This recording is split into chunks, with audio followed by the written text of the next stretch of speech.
Nous vous proposons d'écouter dans un instant le philosophe Christophe Bouton, professeur à l'université Bordeaux-Montaigne. Spécialiste de Hegel, il a élargi ses recherches aux théories de l'histoire et à la question du temps dans la philosophie contemporaine.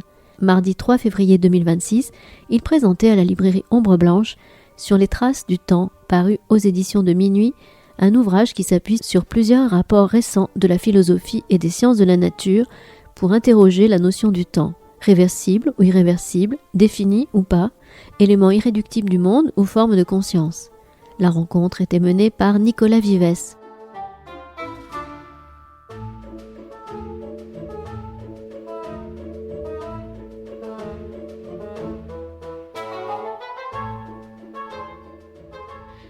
Eh bien, bonsoir à toutes et bonsoir à tous. Merci d'être là ce soir. Alors, ceux qui sont habitués de me voir d'habitude sur le terrain littérature, voilà, ce soir je fais une petite bifurcation en philosophie pour dialoguer avec Christophe Bouton autour de ce dernier livre qui vient de paraître aux éditions de Minuit, Sur les traces du temps. C'est un livre... alors c'est une lecture exigeante, mais extrêmement rassérénante et très riche. Et puis... Ce qu'on disait avant de commencer, c'est un livre qui est didactique et qui malgré malgré la difficulté que ça représente d'entreprendre aujourd'hui une nouvelle manière de reposer cette question de qu'est-ce que le temps, qui est une des questions que la philosophie pose depuis Platon, je pense, depuis vraiment les tout débuts. Au travers de ce livre-là, on prend conscience qu'il y avait besoin de réactualiser complètement ce concept-là à l'aune du monde dans lequel on est. Mais bon, avant je vais quand même vous présenter Christophe Bouton. Vous êtes donc professeur de philosophie à l'université de Bordeaux-Montaigne, spécialiste de Hegel. Vous avez fait votre thèse sur Hegel, sur le temps et esprit dans la philosophie de Hegel. Donc a priori spécialiste de philosophie allemande. Puis vous avez publié des ouvrages autour de la perception de l'histoire et notamment en 2022 le précédent livre qui s'appelait L'accélération de l'histoire. Donc merci d'être là ce soir avec nous. Et peut-être avant d'attaquer vraiment les pages sur les traces du temps, j'aurais bien eu envie qu'on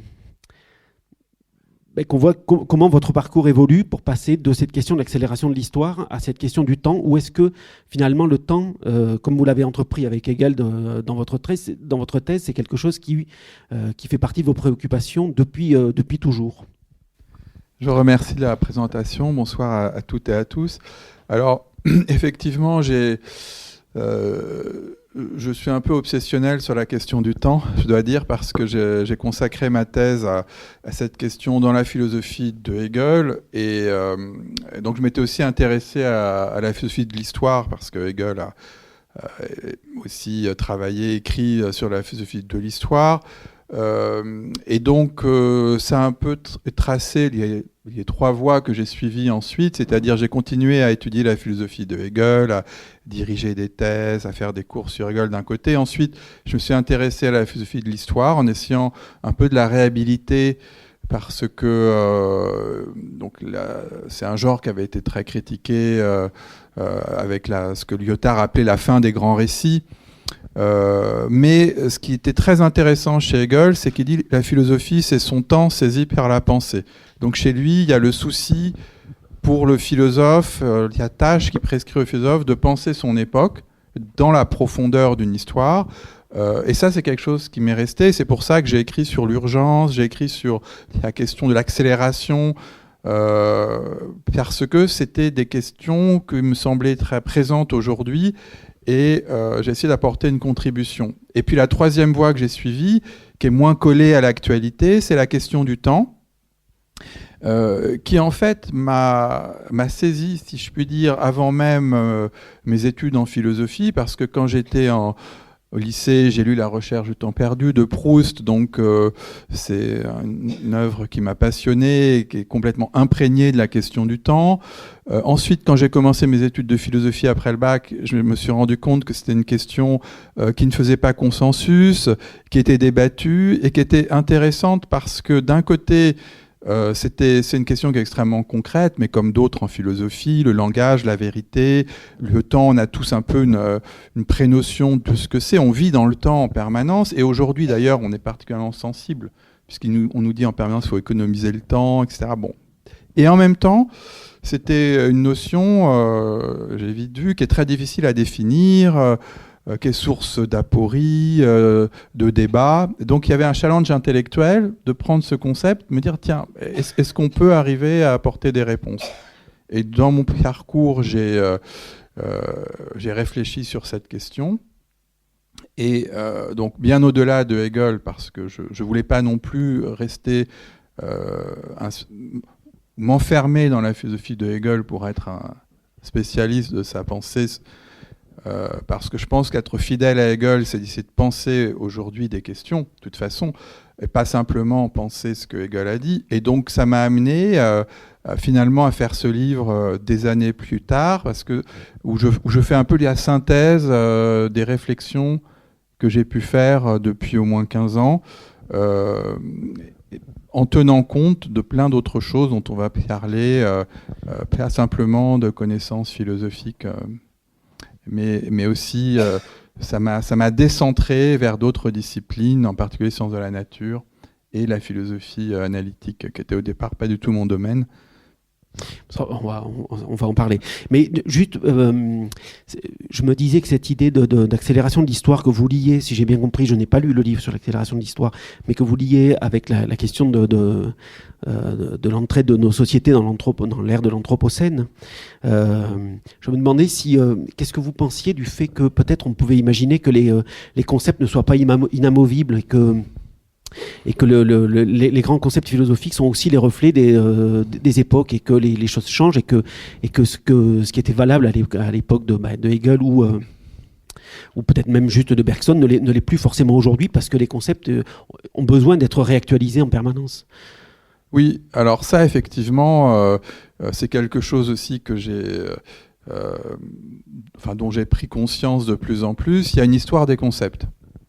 Une histoire des concepts, d'ailleurs, j'ai découvert que la première occurrence de cette expression en allemand se trouve chez Hegel, mais c'est surtout un historien allemand qui s'appelle Reinhard Koselleck, et qui est un historien du XXe siècle, qui a développé ce genre en Allemagne, et de dire, voilà, les idées n'existent pas éternellement, elles sont exprimées dans des contextes, avec des mots d'ailleurs qui apparaissent à un certain moment, et donc quand on pense une question philosophique, même si elle est très classique, on est obligé de la contextualiser historiquement. Donc dans le cas du temps, je pense qu'une des raisons qui font que le temps est difficile à penser, c'est qu'il est quand même lié aux sciences de la nature, en particulier à la physique, et comme il y a une histoire des sciences, à un moment donné, on est obligé de penser les choses à nouveau frais.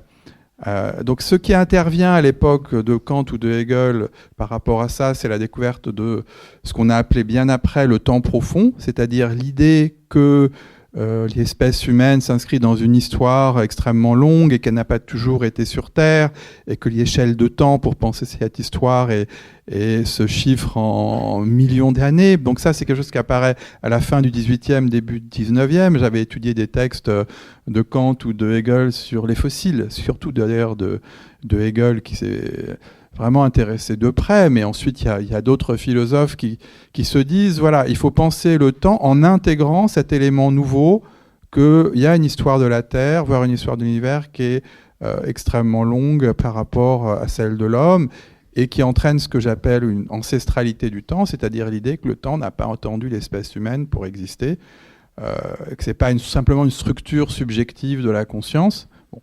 Et puis, ensuite, donc ça c'est surtout sur la question de la géologie, mais ensuite, début du XXe siècle, vous avez la théorie de la relativité d'abord restreinte, puis générale.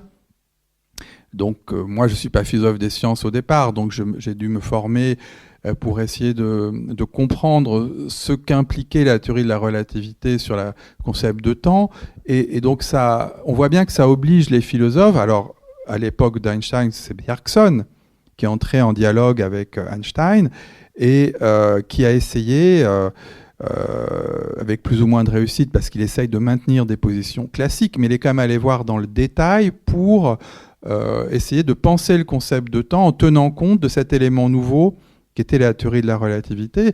Et juste après, il y a la mécanique quantique aussi, qui pour moi implique de nouveaux défis aussi.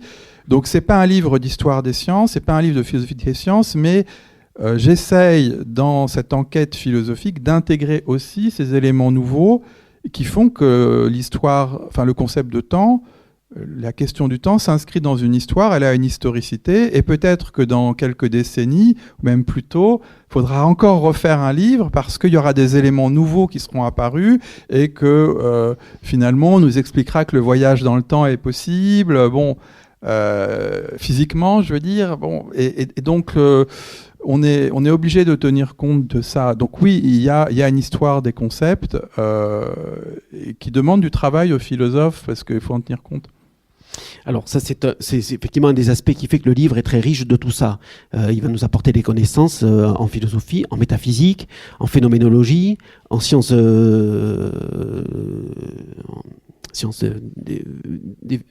la vie et de la Terre, en mathématiques aussi. Bon, ça sera les parties les plus arides du livre. Mais il y a aussi un deuxième élément, avant qu'on attaque vraiment ce que vous appelez, parce que sur les traces du temps, en fait, l'enquête développe ce que Christophe Bouton appelle l'analytique temporelle, et c'est sous cette dénomination-là, c'est ça qui va être développé tout au long du livre.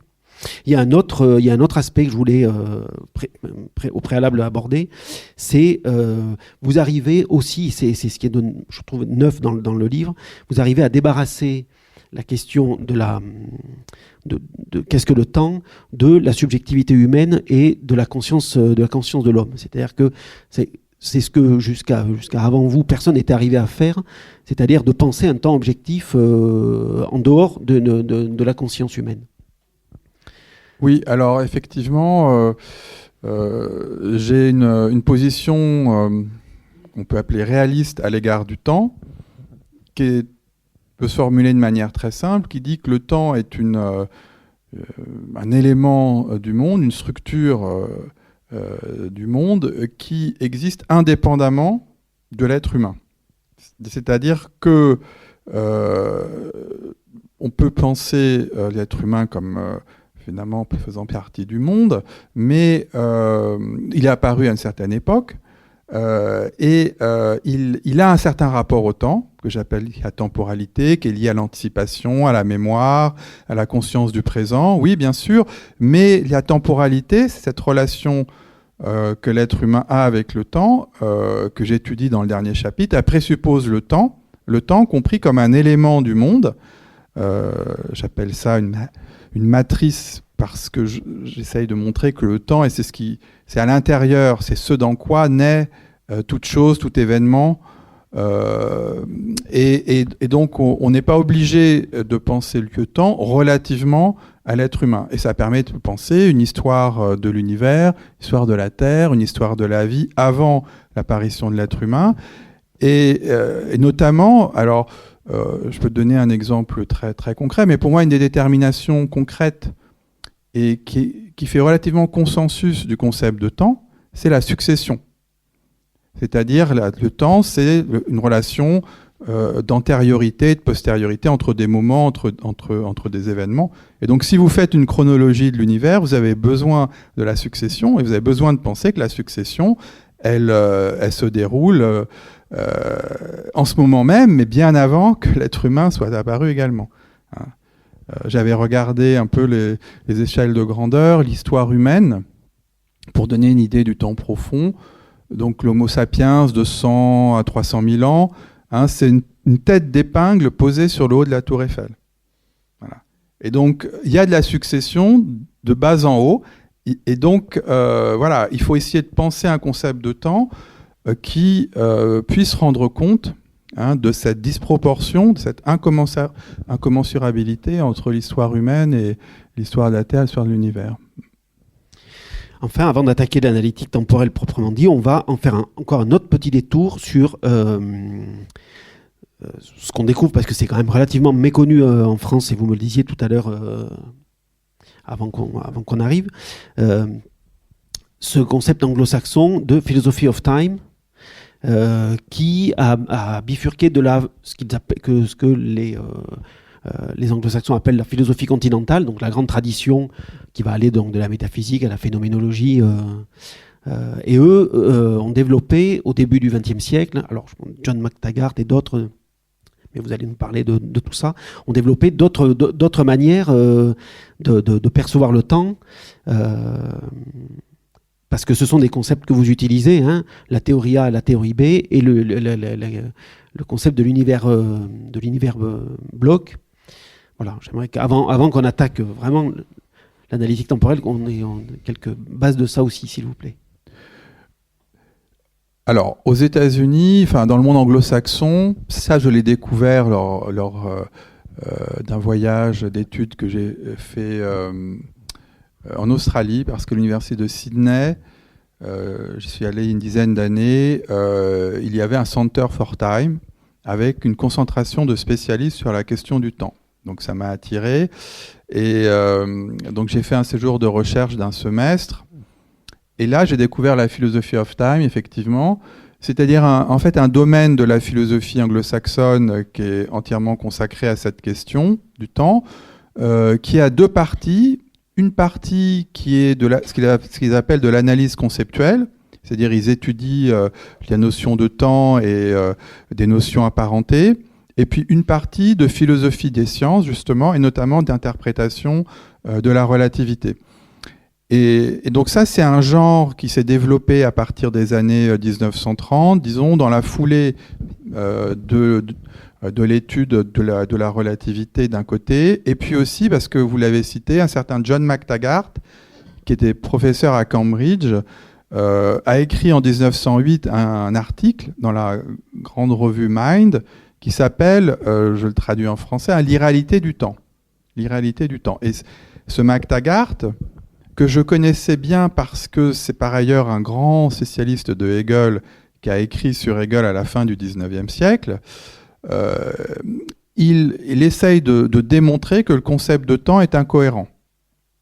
Voilà. Et à partir de là, donc moi dans mon livre, il y a toute une littérature sur le sujet, j'essaye de montrer que sa démonstration selon laquelle le temps serait contradictoire est fausse, et qu'on peut montrer que le concept de temps est cohérent. Mais ce qui est intéressant chez McTaggart, et c'est en cela qu'il pose les bases de la philosophie of time, c'est qu'il dégage deux caractéristiques du concept de temps qui vont être reprises. C'est-à-dire, on va reprendre ces caractéristiques sans forcément accepter ses conclusions. D'une part, ce que j'ai déjà évoqué, la succession. Qui dit temps dit succession, et c'est ce qu'il appelle la série B. Le fait que les événements, les moments du temps peuvent être rangés dans une série de moments qui se suivent les uns après les autres. Et puis, l'autre élément fondamental, là aussi qu'on connaît tous, c'est la distinction entre le passé, le présent et l'avenir, qui fait partie du concept de temps également. Et donc, il appelle ça la série A, c'est-à-dire le mouvement qui va, alors il dit soit du passé vers l'avenir, soit de l'avenir vers le passé, ça dépend comment on interprète les choses, ça aussi j'en parle, c'est le problème de la flèche du temps. Et à partir de là, ce que j'ai constaté, c'est que la philosophie du temps, c'est un champ de bataille, c'est-à-dire qu'il y a plusieurs théories qui s'opposent et les auteurs ne sont pas d'accord, ce qui, du coup, je trouvais ça intéressant aussi pour une enquête philosophique. Donc, vous avez deux camps, le camp appelé théorie B, en référence à McTaggart, qui dit que, en fait, seule la succession est valable pour le temps, mais que la distinction entre le passé, le présent et l'avenir est une illusion, en fait, ou c'est quelque chose de purement subjectif. Hein. Et donc cette théorie B, la forme qu'elle prend la plus populaire, et qui a d'ailleurs, dans le populaire j'entends dans la philosophie du temps, et qui a d'ailleurs une certaine importance, je pense qu'elle est légèrement majoritaire, c'est la théorie de l'univers bloc, justement, qui dit, c'est une théorie que j'ai trouvée étonnante, que l'univers est comme un bloc d'espace-temps où tous les événements sont positionnés dès le début du Big Bang. D'accord ? Comme dans un bloc, où tous les points sont donnés de façon rigide. Donc si on suit cette... Et du coup, le fait d'être présent, c'est simplement la position d'un observateur dans le bloc. Moi, je suis... Mon présent actuel, c'est maintenant, c'est notre présent, mais le présent de César se situe quelques siècles en amont, hein, mais César est dans le bloc, il a son présent à lui, et dans le futur, c'est pareil. Il y a des êtres qu'on ne connaît peut-être pas encore qui ont leur propre présent. Hein. Donc c'est un bloc. Ils sont tout aussi valables. Ils sont tout aussi valables. Hein. Donc, et il n'y a pas de différence ontologique entre le présent, l'avenir et le passé. Hein, puisque ça existe déjà dans le bloc. D'ailleurs, un interprète qui était un physicien, un des premiers à proposer cette interprétation de la relativité, c'est Eddington, qui avait cette formule que finalement la relativité dispense les événements de la formalité de se produire, parce qu'ils sont déjà produits.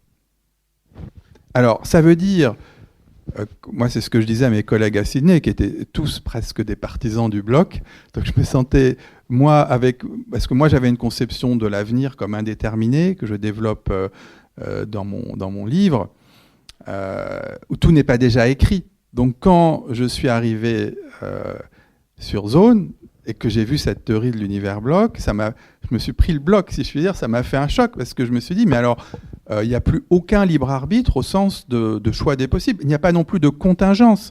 On peut penser la contingence en physique aussi, dans disons la version classique de la mécanique quantique, il y a de l'aléatoire, et puis dans la théorie de l'évolution, il y a aussi dans la variation, il y a de l'aléatoire, il y a des éléments stochastiques. Donc, je me suis dit, comment ils font avec ça ? Et alors, je disais à mes collègues australiens, mais ça veut dire que la discussion qu'on a en ce moment, elle est déjà écrite dans le moindre détail, déterminée dans les moindres détails depuis le Big Bang. Et moi, j'avais quand même du mal à adhérer. Et donc, du coup, j'ai mis des années à regarder si la relativité nous obligeait à penser ça.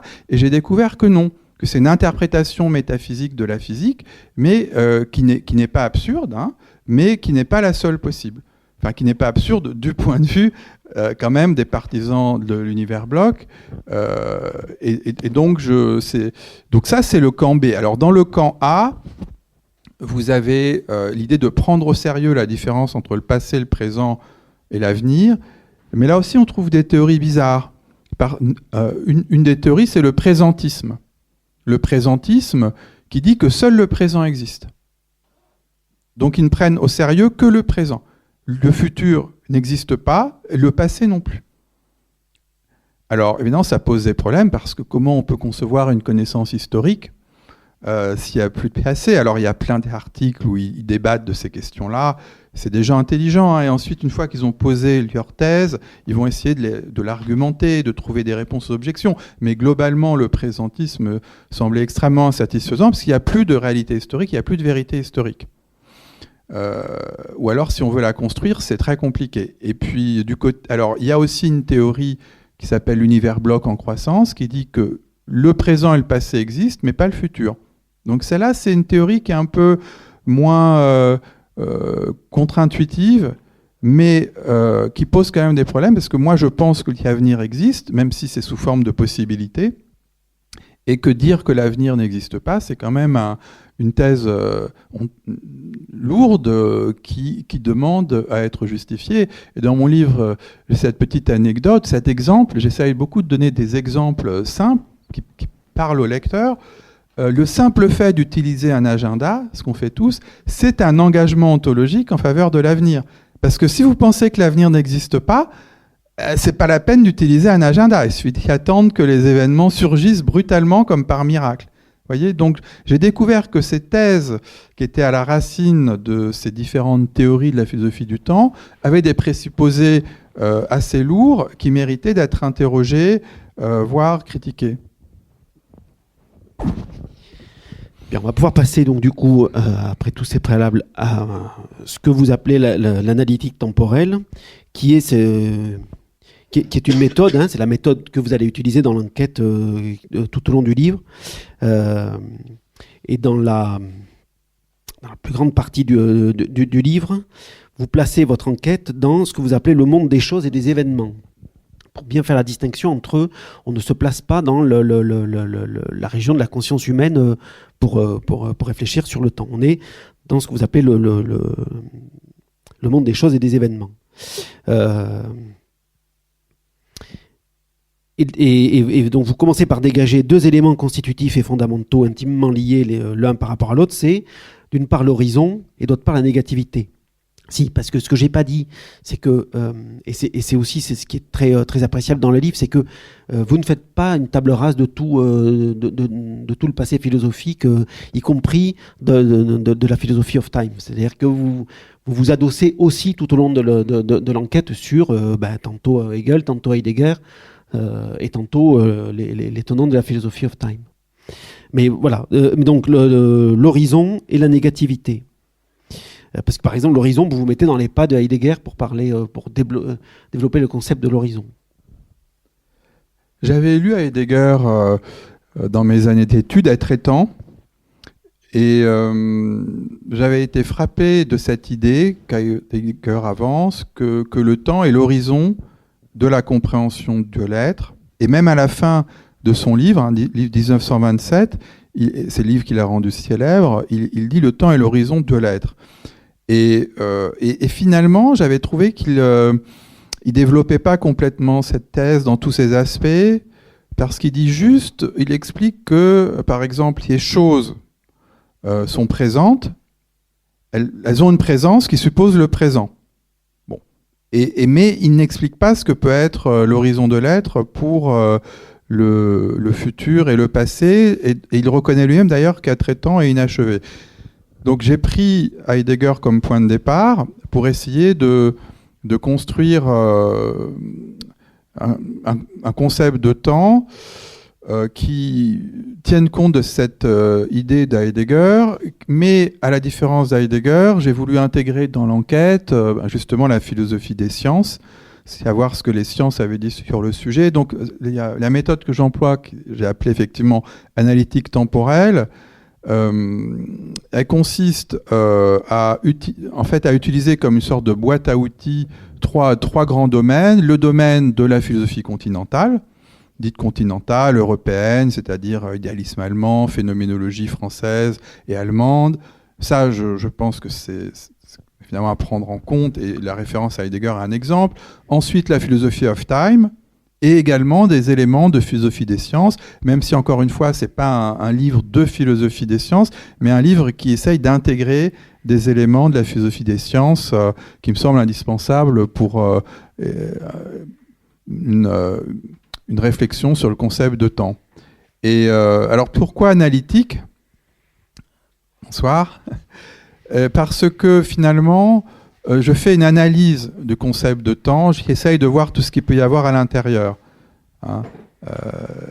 Le terme analytique vient de analyse, qui vient de analuein en grec, et c'est d'ailleurs Heidegger qui l'explique dans un de ses livres. Une des premières occurrences, c'est dans Homère, je crois que c'est dans l'Odyssée, quand Pénélope défait la tapisserie qu'elle tisse le jour et qu'elle défait la nuit.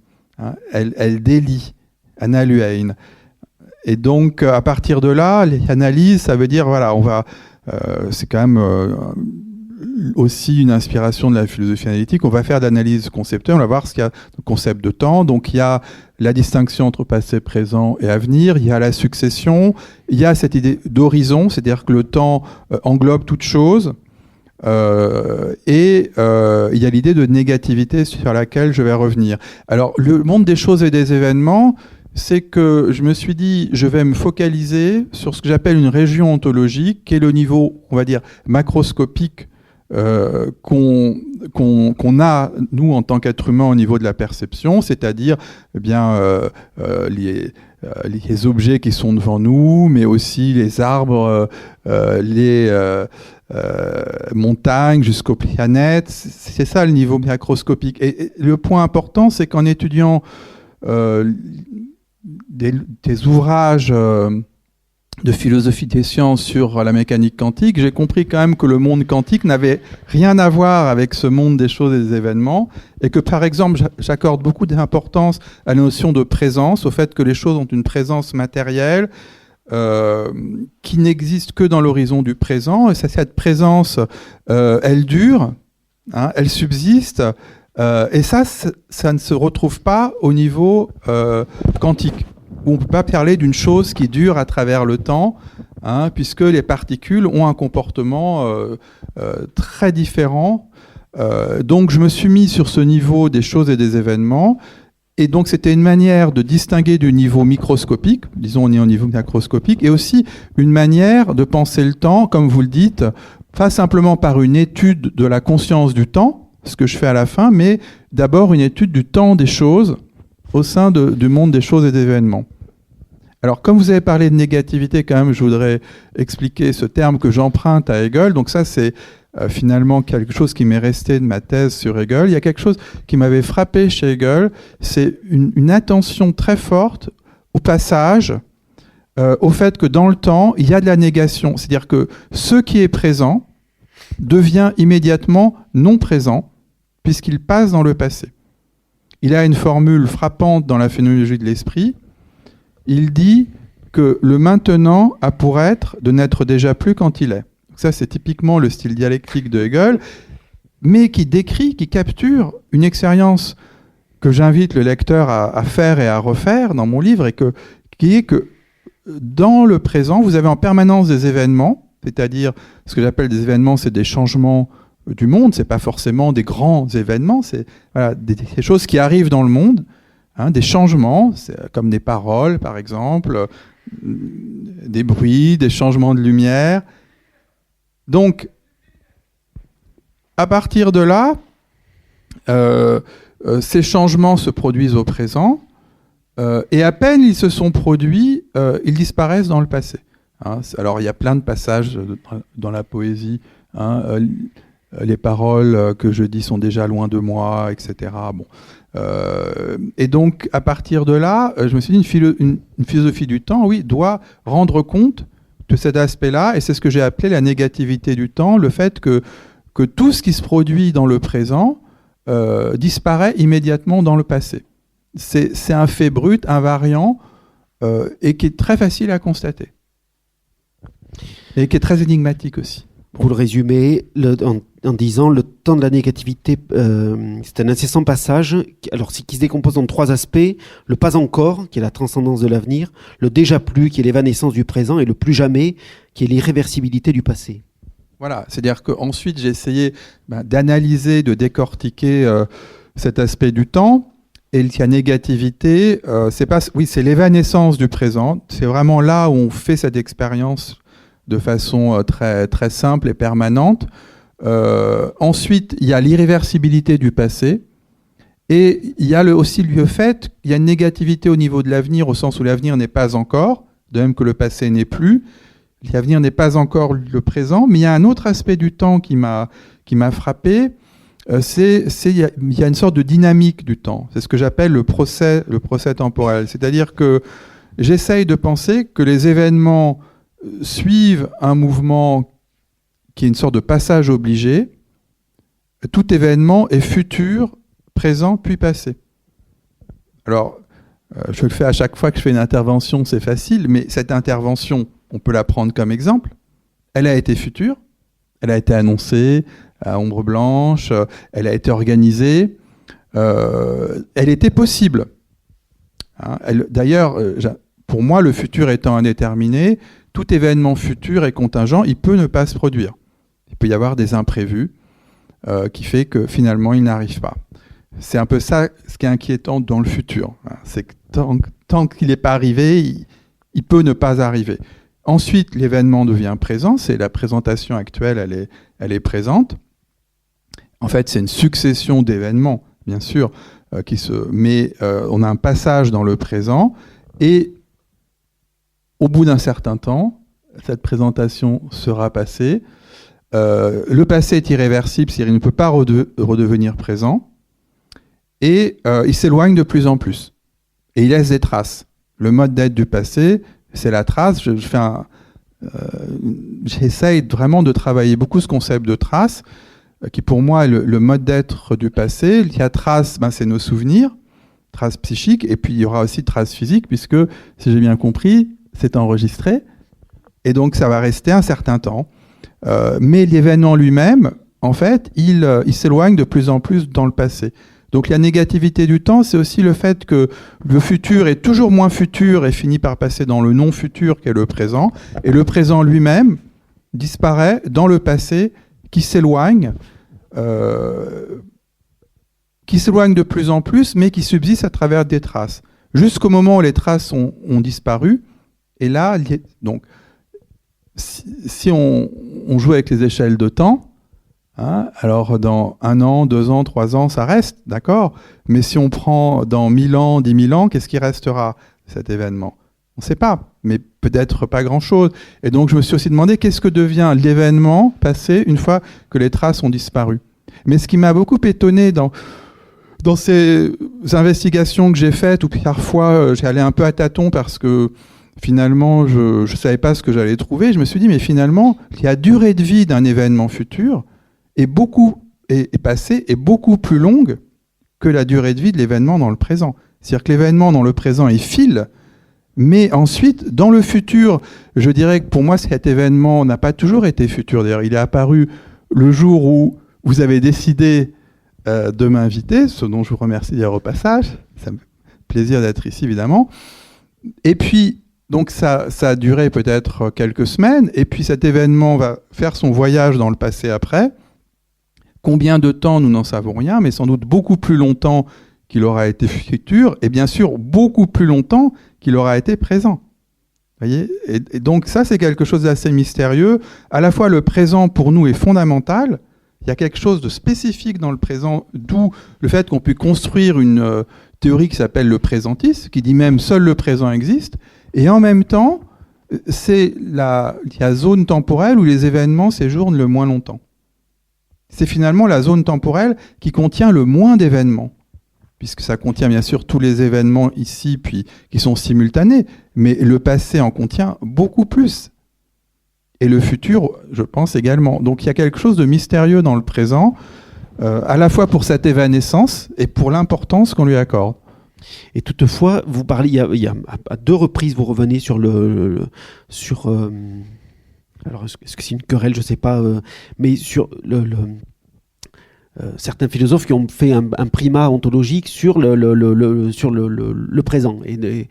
Et alors, je pense que ce sera les tenants de la philosophie of time. Hein, et vous n'êtes pas d'accord sur ce...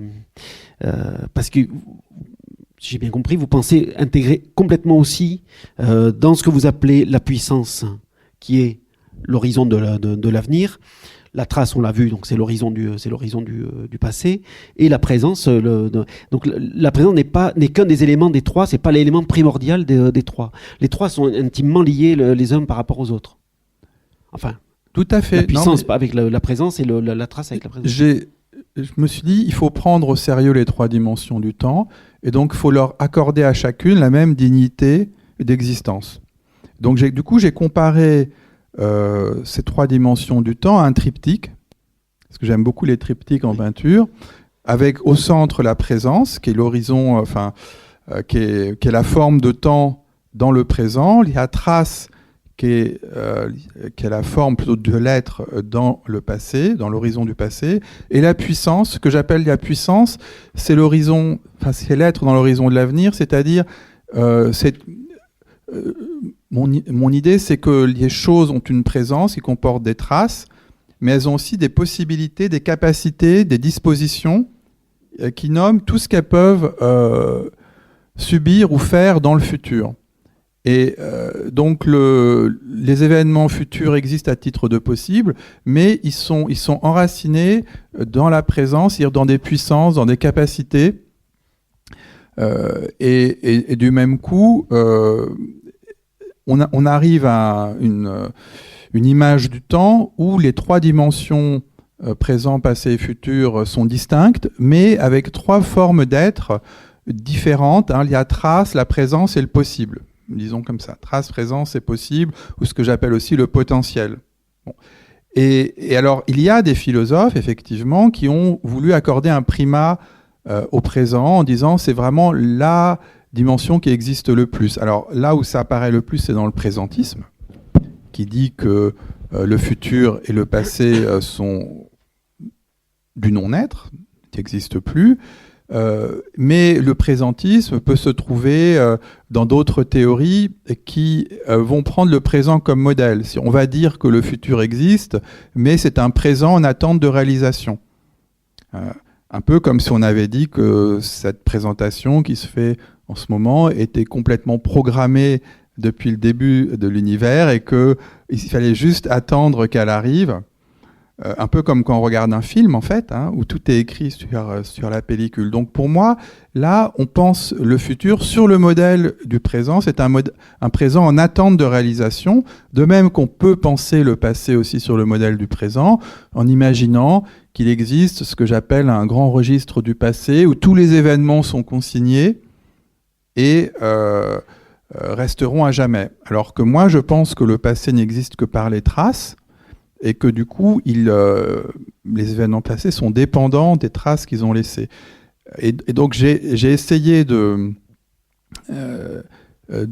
remettre en cause ce primat ontologique du présent, qu'on peut trouver aussi dans d'autres domaines. Je crois qu'en économie, on parle de préférence pour le présent aussi. Du coup, quand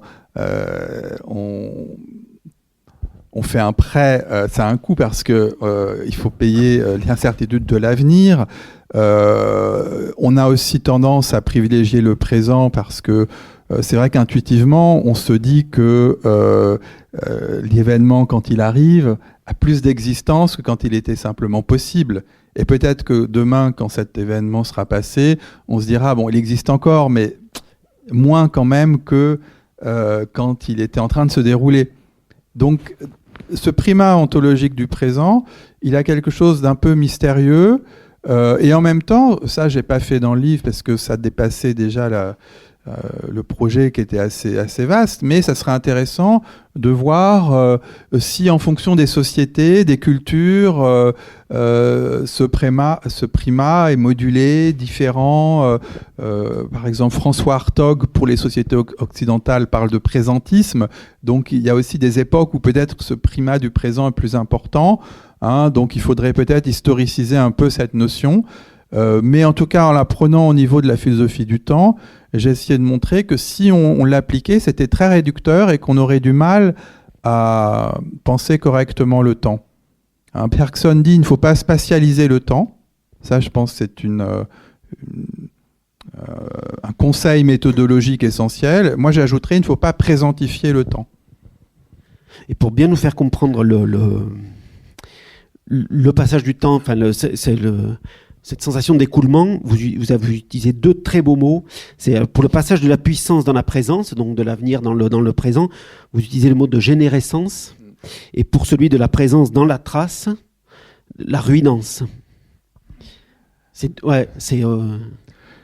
Oui, alors la générescence, c'est l'idée qu'en permanence, il y a des événements qui viennent du futur, qui se produisent, et qui naissent en quelque sorte dans le présent, avec toute la surprise que cela comporte. J'insiste beaucoup sur le fait que l'avenir étant indéterminé, non seulement c'est une arborescence, c'est-à-dire que à partir du moment où on dit qu'un événement peut ne pas se produire, ça veut dire que dans l'avenir il y a au moins deux branches, une branche où l'événement se produit et une branche où il se produit pas. Et à un moment donné, une des deux branches est sélectionnée. Et parler d'indétermination de l'avenir se comprend à deux niveaux.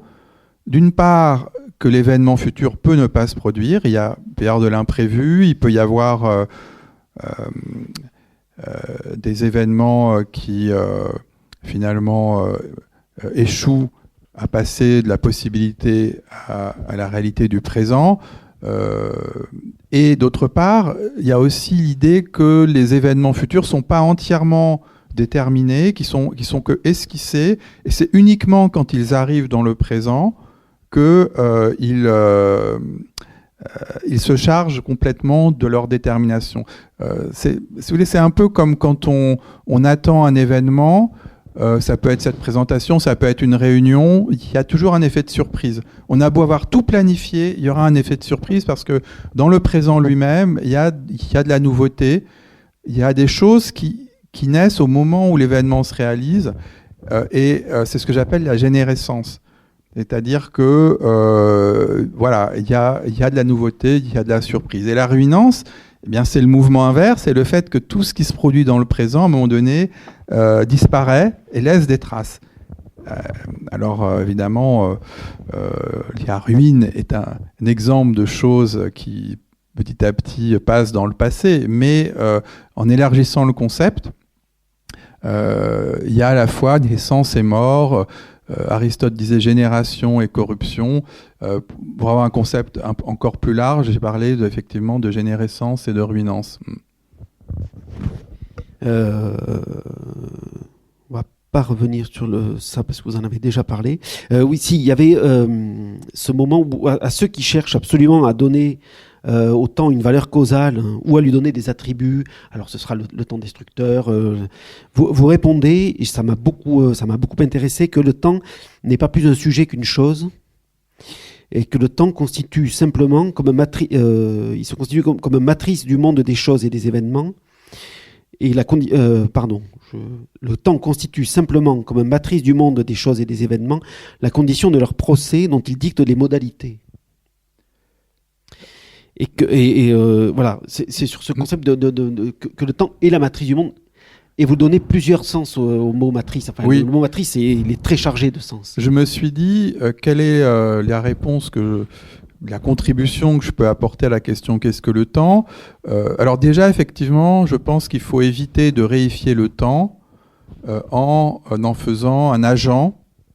Il y a cette idée du temps qui efface toute chose, du temps destructeur, qui remonte en fait à la physique d'Aristote. Aristote reprend ces idées qui devaient circuler à son époque, et finalement il dit mais non, le temps n'est pas en lui-même cause de destruction, parce que le temps n'est pas une cause. Le temps est ce que j'appelle une matrice, c'est-à-dire une forme qui contient toute chose et tout événement, que ça soit dans l'horizon du futur, du présent ou du passé. J'ai choisi ce mot de matrice parce que justement ça s'oppose quand même à cette idée de temps destructeur que j'intègre aussi, parce que certes, dans le temps, beaucoup de choses disparaissent, les événements présents basculent dans le passé, s'éloigne de plus en plus, mais il y a aussi justement de la générescence. Le temps est aussi synonyme de naissance. En permanence, il y a des événements nouveaux qui apparaissent, en permanence. Et donc, ça contrebalance l'aspect de destruction. Et c'est peut-être ça le plus important dans le temps, c'est l'idée que le temps est une réserve inépuisable d'événements et de choses nouvelles. D'événements nouveaux, de choses nouvelles. Et alors, dans la matrice, il y a aussi l'idée que la matrice donne naissance, mais la matrice, c'est aussi ce qui expulse, si on prend le sens biologique. C'est-à-dire que le fœtus, il ne reste pas éternellement dans le ventre de la mère, sinon il y a un problème. À un moment donné, il sort. Donc, de même que les événements futurs, en fait, ils sortent du futur à un moment donné. Soit ils disparaissent parce qu'ils ne sont pas réalisés, soit ils se réalisent dans le présent. Ils sont expulsés du futur vers le présent, et le présent expulse immédiatement les événements, c'est ça encore le mystère du temps, vers le passé. Et le passé repousse les événements toujours plus loin, jusqu'à un moment où il n'y a plus de traces, c'est ce que j'appelle la nuit du passé, qui est aussi d'ailleurs une notion un aspect du temps pour moi assez énigmatique. J'ai proposé des hypothèses, mais en tout cas, la matrice, ça permettait de saisir ce mouvement et de saisir aussi, troisième idée, la matrice au sens de ce qui imprime. Et toute chose dans le temps contient des traces de la présence et des puissances. C'est-à-dire que pour penser une chose, on peut faire appel à ce que j'appelle le triptyque, c'est-à-dire, par exemple, si je prends ce verre devant moi, il a une présence matérielle qui est dans le présent, mais il a sans doute des traces, alors des traces peut-être microscopiques ou des traces de doigts, mais il aura son lot de traces, et là aussi des puissances au sens où il a des potentialités qu'il peut faire. Par exemple, je peux me servir de l'eau, le boire, et ça fait partie du futur du verre, c'est-à-dire que voilà, merci. Ça illustre, ce simple verre contient un certain nombre de capacités qu'il peut faire dans l'avenir, qui ne sont pas innombrables, parce que le verre ne peut pas tout faire, mais il peut recevoir de l'eau et permettre de boire. Et donc ça aussi, pour moi, c'est la temporalité, c'est le temps, plus exactement, qui est incrusté en quelque sorte dans les choses et qui fait que le temps est une matrice. Alors, dans cette partie-là, vous utilisez un mot qui m'a posé problème parce que je l'associe à autre chose, c'est le mot procès, mais vous en avez déjà un petit peu parlé. Et en fait, pendant la lecture, pour mieux l'appréhender, parce que le procès est dans la question du procès, les questions du changement et du passage du temps, je l'ai anglicisé, je l'ai prononcé process. Je trouvais que voilà, on avait plus l'idée justement de l'écoulement et du changement, mais j'aimerais que vous reveniez un petit peu sur le mot procès et la manière dont vous l'utilisez. Alors le mot procès, il est synonyme de processus, oui. Mais le processus du temps, je trouvais que ça sonnait pas très bien. On peut utiliser en français le terme de procès. Alors c'est un peu, disons, un terme philosophique, technique, pour nommer un processus. Et ça fait un jeu de mots avec le sens juridique que j'évoque un peu à la fin, parce en référence à un fragment d'Anaximandre.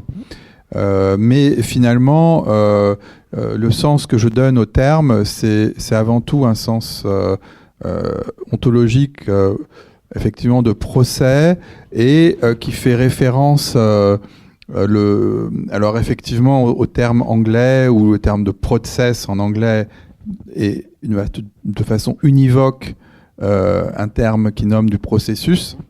Donc c'était aussi un peu un clin d'œil à la philosophie of time de prendre un terme un peu anglicisé. Et ce que j'ai voulu utiliser, pointer avec ce concept, c'est le côté héraclitéen du monde. Tout s'écoule, rien ne demeure, et donc il s'agissait de capturer cet aspect-là de la réalité. Et c'est pourquoi c'est un terme que j'aimais bien et qui me semblait, disons, une fois défini en ce sens, être utile pour décrire le temps du monde. Alors, je pense qu'on ne va pas avoir le temps de parler de la... Il y a tout un chapitre sur la flèche du temps. Ou alors très rapide, parce qu'après, si on veut parler de la causalité, donc on va passer la flèche du temps, et qui clôture la première partie de l'enquête. La deuxième partie, elle est centrée sur un autre triptyque, puisque vous aimez bien les triptyques, qui est le triptyque temporel dont vous avez déjà un peu parlé, donc la puissance, la présence et la trace. Je voudrais revenir un petit peu sur dans le chapitre sur la trace, avec quand vous expliquez que la trace est une non-présence et une présence barrée. Ça m'a beaucoup intéressé aussi. Alors c'est en référence à Derrida. Encore une fois, vous ne faites pas table rase des autres philosophes, mais vous construisez aussi avec eux et non jamais contre eux. Voilà, je voudrais bien que vous nous parliez de ça aussi, de cette présence barrée. Alors il y a quelque chose qui m'a bien intéressé chez Derrida. c'est toute sa critique de la métaphysique de la présence, pour laquelle d'ailleurs il s'inspire de Heidegger, et Derrida oppose à la présence la notion de trace. C'est un des seuls philosophes avec Ricoeur qui a parlé de la trace. Donc moi, encore une fois, j'ai pris l'histoire de la philosophie comme une boîte à outils pour essayer de trouver des concepts utiles. Et chez Derrida, j'ai trouvé cette idée de la trace en tant qu'elle elle va relier toute présence au passé. C'est-à-dire que l'idée de la présence barrée, c'est qu'il n'y a pas de présence pure qui ne contienne pas de traces et de puissance. Alors, c'est-à-dire que même une chose neuve, complètement immaculée, contient déjà des traces. Ne serait-ce qu'au niveau microscopique ou les traces de sa propre fabrication. Hein, s'il y a, par exemple, une marque à poser sur une chose neuve, c'est une trace qui réfère au processus de production.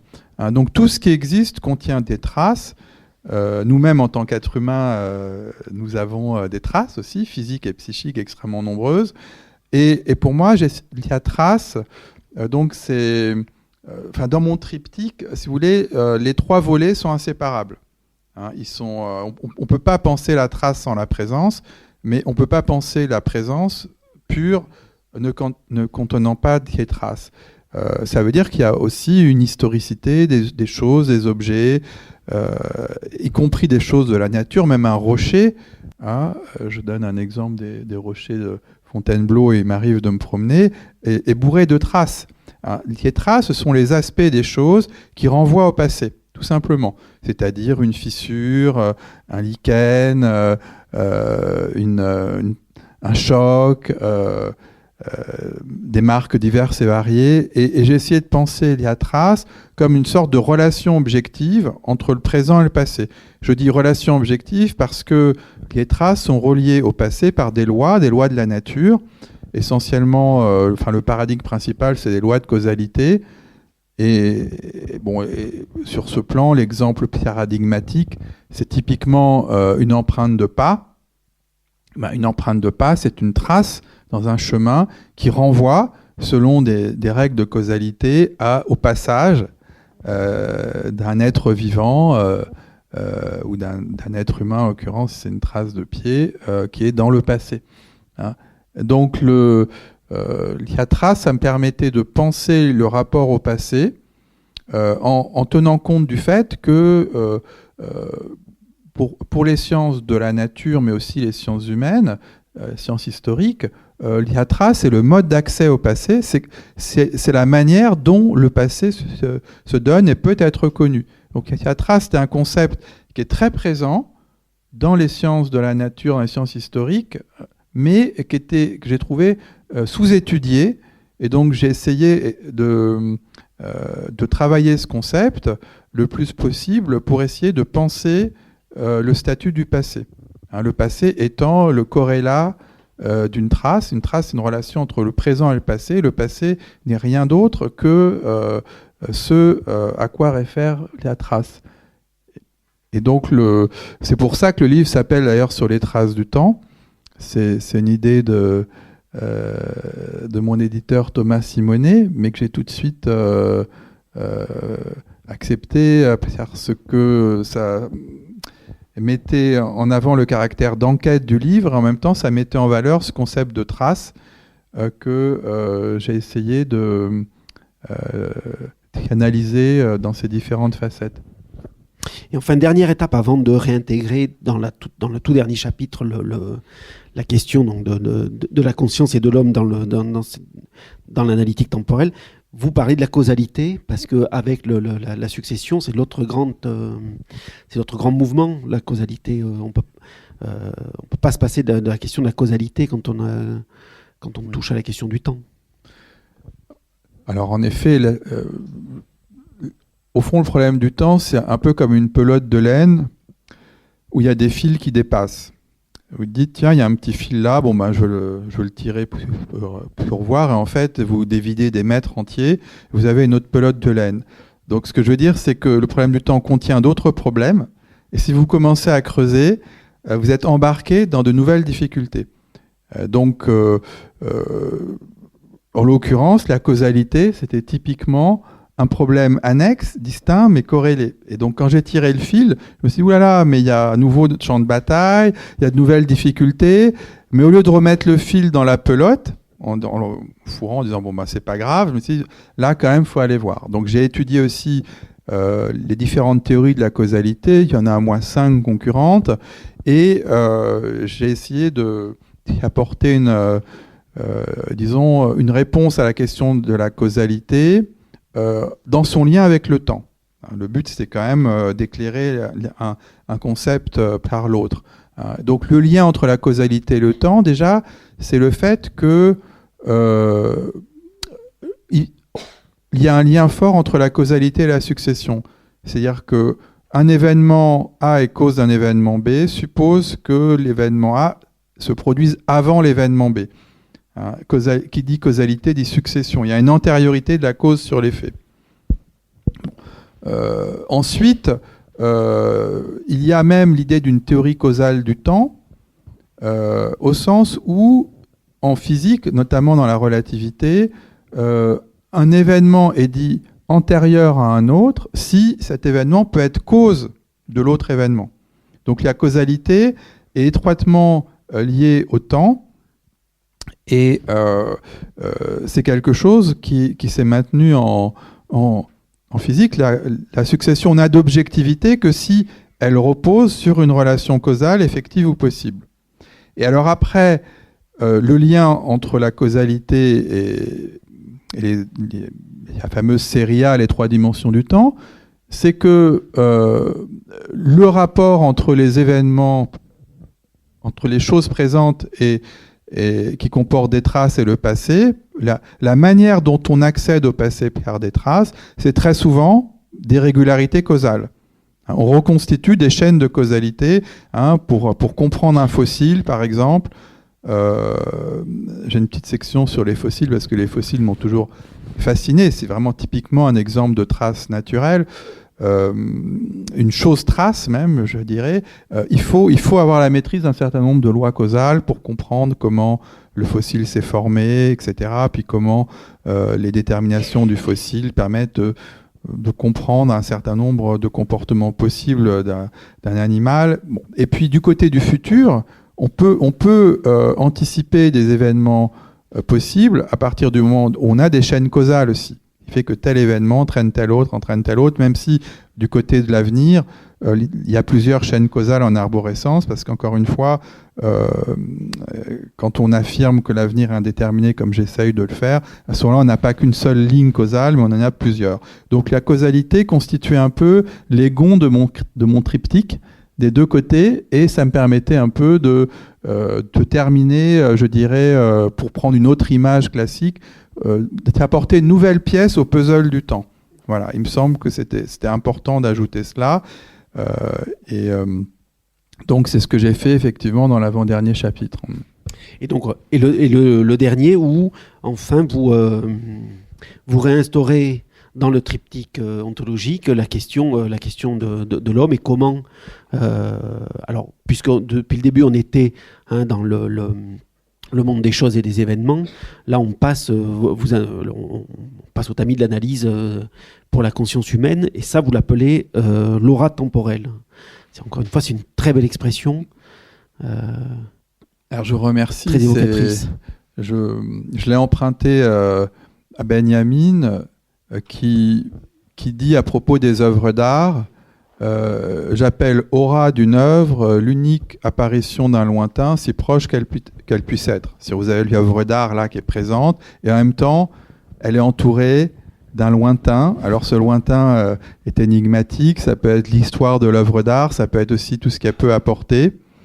Et je me suis dit qu'un être humain, c'était en analogie un peu comme l'œuvre d'art de Benjamin, c'est-à-dire qu'il y a une présence qui est le corps de chair et de sang, mais cette présence ne correspond qu'une petite partie de ce qu'est un être humain. Parce que un être humain, il a son triptyque, c'est-à-dire qu'il a une présence, il a un passé et il a un futur.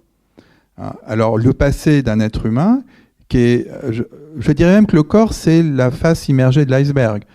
Parce que derrière, un être humain, c'est son passé aussi, qui est fait, qui repose sur des traces. Alors des traces, finalement, un être humain, il a des traces physiques, des traces sur son corps, bien sûr, ne serait-ce que le nombril, qui a traces de naissance, mais chacun a des traces diverses et variées. Ça peut être des cicatrices, ça peut être même un bronzage est une trace. On sait que ça renseigne sur le passé. Mais les traces d'un être humain, c'est surtout les traces psychiques de la mémoire. Et j'avais été frappé de la fin de la recherche du temps perdu, où Proust dit « Je vais décrire les personnages que j'ai croisés comme des personnes juchées sur d'immenses échasses, les échasses du temps, qui correspondent à leur histoire. Et effectivement, chaque être humain a son histoire, qui est d'ailleurs contenue dans les traces psychiques de l'être humain, mais aussi dans celles des personnes qu'il a croisées autour de sa vie. Finalement, le passé d'un être humain est très complexe, il est vaste, il est disséminé, et il s'étend sur toute la vie de l'être humain, mais même au-delà, puisque dans notre passé, on a aussi l'histoire de la famille, qui peut remonter à plusieurs générations, qui est en quelque sorte incorporée en nous et qui nous suit comme notre ombre, même si c'est complètement invisible. Je pense au roman de Laurent Mauvigné, La Maison vide, qui raconte, alors c'est une fiction, mais en même temps qui renvoie à sa propre vie, l'histoire de 4 générations. Et c'est présent dans le passé du narrateur. Bon. Et alors, je me suis dit, le problème de Proust, c'est qu'il parle que du passé, mais un être humain a aussi un avenir. Et si on ne cède pas au primat ontologique du présent, qui consiste à réduire un individu à son corps ici et maintenant, eh bien, à ce moment-là, on doit penser qu'au même titre que son présent,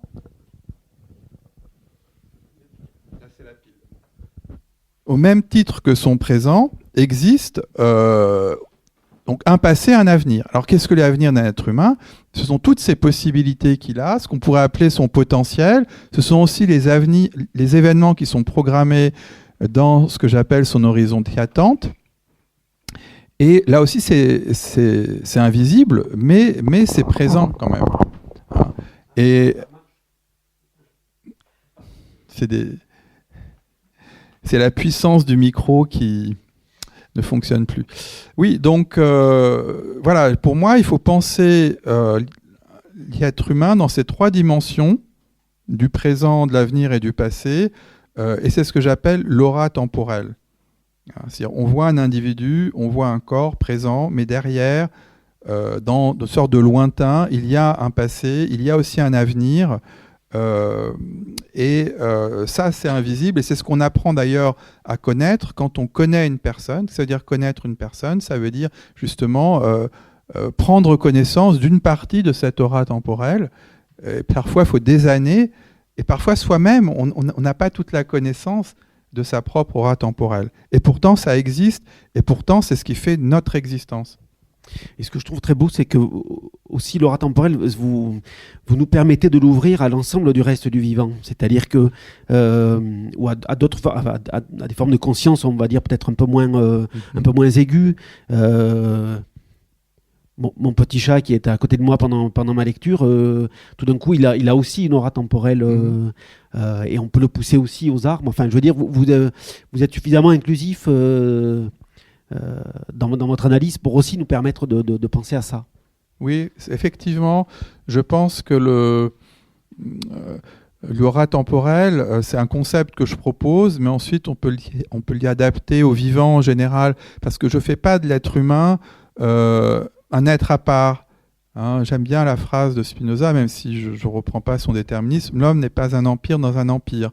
Justement, il est un être parmi les êtres, dans le monde des choses et des événements, et il est aussi un être vivant, une espèce animale parmi d'autres, alors certes qui a des spécificités qu'on connaît tous, bonnes ou mauvaises, mais il n'empêche que il fait partie du vivant, il fait partie du monde animal, et du coup le concept d'aura temporelle peut s'appliquer effectivement aux autres espèces animales, voire au domaine du végétal. Simplement, je pense, et c'est ça la difficulté de la question animale, que si on veut vraiment faire une étude fine de la temporalité des animaux, on est obligé de raisonner par espèce. Et elles sont innombrables. C'est-à-dire que l'aura temporelle de la tique ne va pas être la même que celle d'un mammifère, comme un félin, etc. Vous voyez, donc il y aurait un travail d'adaptation à faire, mais il est certain que beaucoup d'espèces animales, par exemple, ont de la mémoire. Hein, et il y a un passage très connu de Nietzsche au début de la seconde considération inactuelle, où il oppose l'homme qui aurait seul la mémoire à l'animal qui est rivé au piquet de l'instant, qui du coup est heureux parce qu'il oublie en permanence. Et ben, je pense que cette vision est caricaturale. Peut-être que Nietzsche l'emploie d'ailleurs avec certaine ironie et qu'il ne l'aurait pas maintenu coûte que coûte. Mais en tout cas, ça ne fonctionne pas puisque les animaux ont de la mémoire, les animaux ont de l'anticipation. Et donc, effectivement, c'est un concept qui peut être adapté, mais qui devrait être modifié en fait, au cas par cas en fonction des êtres vivants qu'on étudie. On va peut-être faire circuler un peu le micro si vous avez une question ou un commentaire. Bonsoir, merci pour l'exposé. Je trouve qu'il y a beaucoup de parenté dans ce que vous dites avec le livre de Francis Wolff sur le temps du monde. Je trouve que vous avez des positions semblables. Vous réfutez MacTaggart, vous réfutez l'univers Bloch. Donc je voudrais savoir comment vous vous situez par rapport à Francis Wolff. Alors je vous remercie. Effectivement, le point commun, c'est qu'on essaye de penser un temps du monde, effectivement, qui ne se réduise pas à un temps de la conscience, un temps de la subjectivité humaine. Et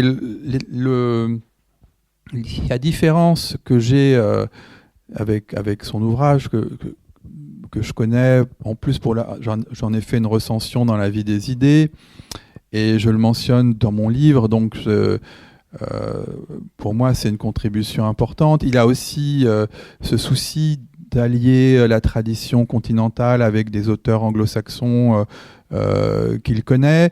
La différence que j'ai, c'est que d'abord, il ne fait pas quand même le travail de discuter avec les sciences.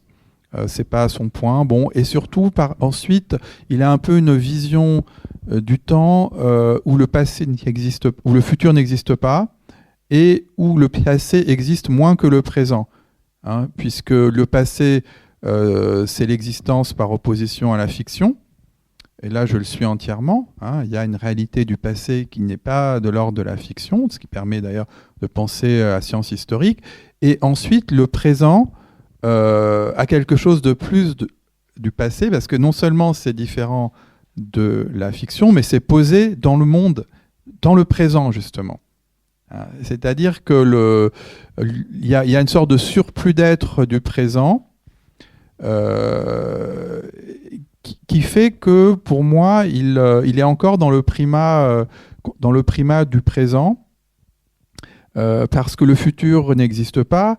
Pourquoi on dit que le futur n'existe pas? Sinon parce qu'il n'est pas encore présent. Et on va accorder une existence au passé, à la différence du futur. Pourquoi? Parce que le passé a été présent. Donc il est encore dans le primat ontologique du présent. D'ailleurs, on a eu un échange récent, et il me dit oui, mais moi je pense que ce primat existe, et c'est vrai que c'est un débat philosophique, hein, mais je pense que le futur existe, contrairement à lui qui a tendance à le réduire à du non-être, et que le passé existe au même titre que le présent. Et du coup, le passé doit être pensé sur le mode de la trace. Ça ne suffit pas de dire que le passé se différencie parce que c'est une existence non fictive. En fait, pour différencier une fiction d'un passé réel, il faut des traces. Dans mon livre, je prends l'exemple, qu'est-ce qui différencie le griffon du tigre de Tasmanie? Le griffon, c'est une fiction, alors que le tigre de Tasmanie a existé. Malheureusement, il s'est éteint, mais il a existé. Qu'est-ce qui permet de dire que le tigre tasmanien existait? C'est parce qu'il y a des traces. Il y a des photos, il y a des documents, il y a des rapports d'observation. Il doit rester sans doute 1 ou 2 spécimens empaillés quelque part en Tasmanie, en Nouvelle-Zélande. Bon, voilà. Donc j'ai tendance à être dans la même approche d'un temps du monde, mais en essayant de déployer plus largement les 3 dimensions du futur, du présent et du passé. Peut-on se passer de la notion du temps pour comprendre le monde? Alors, se passer de la notion du temps pour comprendre le monde, pour moi, c'est impossible. C'est-à-dire qu'on est dans le temps, le monde est dans l'horizon du temps, mais il y a peut-être... c'est là où votre question, pour moi, fait sens. Des éléments de la réalité qui ne sont peut-être pas temporels. Je me suis demandé, par exemple, si du côté des mathématiques, de la logique, des nombres, on n'avait pas affaire à de l'atemporel. Et là, effectivement, alors c'était un sujet qui est complexe, dans lequel je n'ai pas voulu m'y aventurer, mais que je mentionne. C'est justement un bout de la pelote que je n'ai pas complètement tiré, mais pour moi, peut-être que si on prend les nombres et l'arithmétique, mais on a des relations. 2 plus 2 égale 4, c'est une proposition qui est vraie et qui ne semble pas dépendre du temps. La notion de passé, de présent et de futur ne fait pas sens. Dans ce cas-là, il n'y a pas non plus de négativité, de ruinance, ça reste. Et il y a ce que Frege appelle le monde de la pensée, qui pour lui était complètement... c'était l'ensemble des relations logiques et mathématiques qui étaient de l'ordre d'une atemporalité. Alors, l'une des réponses à ça, que j'ai trouvé intéressante, que je mentionne, c'est la position de Husserl, qui au début s'est intéressé à la philosophie de l'arithmétique, qui dit que le propre de ce qu'il appelle les objets idéaux, c'est-à-dire justement les nombres ou les relations mathématiques, si par exemple je dis 2 est inférieur à 4, bon, on a 2 objets idéaux et une relation qui elle-même est idéale, ne sont pas atemporelles, elles sont omnitemporelles, au sens où elles sont vraies tout le temps, elles durent tout le temps. Elles ont pas, il y a ce qu'il appelle une omnitemporalité, une sempiternité, si vous voulez. Donc de ce point de vue-là, on réintroduit le monde des idéalités mathématiques dans le temps à travers la notion de durée. Ça serait une durée infinie, ce qui permet de ne pas complètement séparer ce monde de celui qu'on connaît spatio-temporel. Mais c'est un débat difficile, mais si on parle du monde physique qui nous entoure, on est obligé de les penser d'ailleurs avec le temps et l'espace, pour moi. C'est une sorte de prérequis qui s'impose aussi bien dans la perception que dans les sciences. Bien, je vais vous renvoyer sur les traces du temps, si vous voulez prolonger, pas les discussions théologiques, parce que il n'y en a pas. Et puis si vous voulez faire dédicacer un exemplaire, n'hésitez pas. Christophe, merci beaucoup. Merci à vous.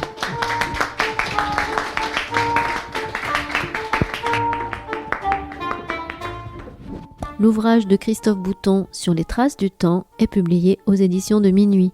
Christophe Bouton est aussi l'auteur aux éditions du Seuil en 2022 de l'accélération de l'histoire des Lumières à l'Anthropocène. Vous avez pu écouter une rencontre enregistrée mardi 3 février 2026 à la librairie Ombre Blanche, réalisée et mise en onde par Radio en collaboration avec Radio Plus et Radio Terre.